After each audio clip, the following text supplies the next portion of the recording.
Welcome to another episode of Racing to Learn. We are a nonprofit that uses radio control to get kids excited about math and science. We've got our Ruckus almost ready to go here. Just wanted to do another episode on this. This is our ECX Ruckus two-wheel drive. It's running the GoolRC 60 amp brushless ESC and motor combination, so pretty affordable brushless combination there, usually about $40 on eBay you can find it for. Got the fully upgraded front suspension here. We're running the Proline 2.8-inch Super Swampers, the ECX upgraded aluminum shocks, RPM arms, Traxxas adjustable links. We put on the bigger Torment front bumper just for a little more protection there. And we are just buttoning up this truck. So we will put the radio cover back on here, so just need to thread the antenna through. Now, we're not running the Spectrum radio. We actually went with, I don't have it on me here, but you can catch it in a previous episode. We went with, I think it was an Exceed, probably rebranded Fly Sky. But the important thing about that radio combination is that it has dual rate. So I'm just going to slip this in here in the back. I think this servo here is an upgraded Spectrum servo. I don't have the part number off the top of my head, but or model number, but you can find that in our previous episodes in our playlist. But it's a little bit taller than, most of these servos are standard servo size here. But this one was a tad taller. And what that results in is the cover deforms a little bit because it's hitting the top of that servo under here. So anyways, not a huge deal, but just something to keep in mind. We're trying these fine threaded screws here instead of the coarse threaded as well. These are just a part of a metric box that I got from Harbor Freight. Just a metric assortment that I mainly just bought for the carrying case that it comes in. Put a driver on here, but we're switching a lot of these screws over from fine threaded to from coarse threaded over to fine threaded, just because I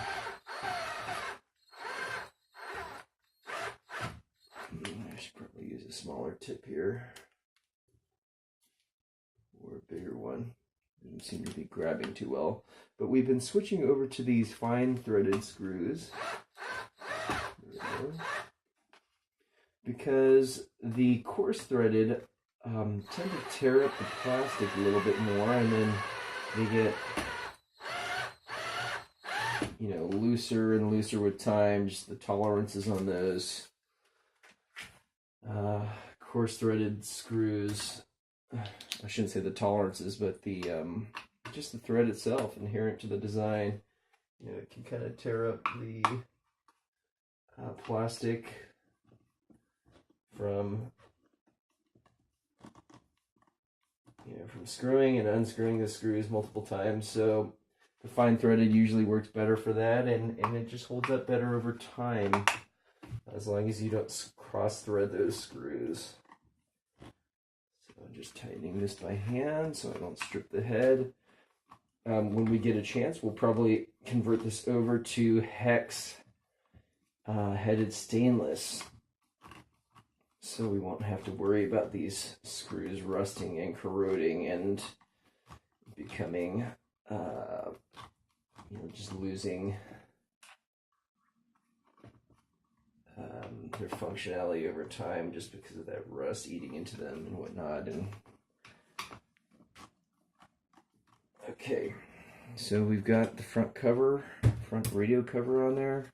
You can see it's deformed a little bit. It gets a little concave there because that the top of that servo again is a little bit taller than stock, so it's when you screw these down, it's causing the plastic to deform downward.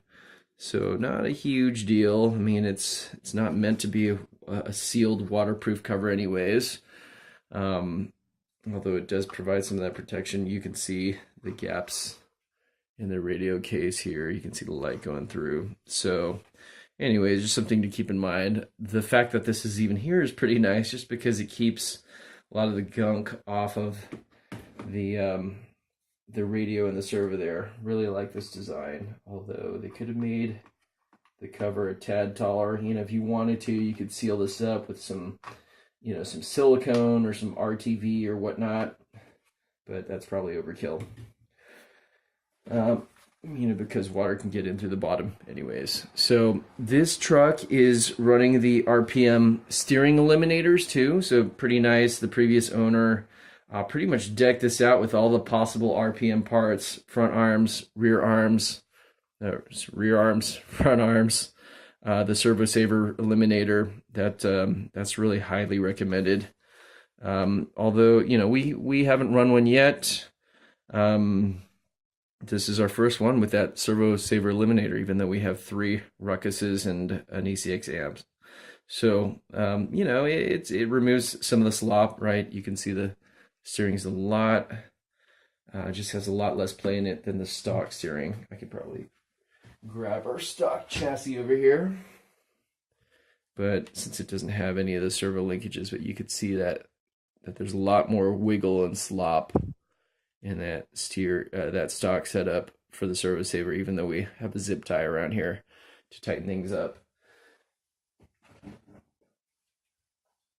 So what else do we have to do here? We're going to put the body mounts back in. I think we're going to swap out the rear shocks too for the aluminum ones. But let us know what you guys think of this series. Please like, comment, subscribe, and we'll catch you next time.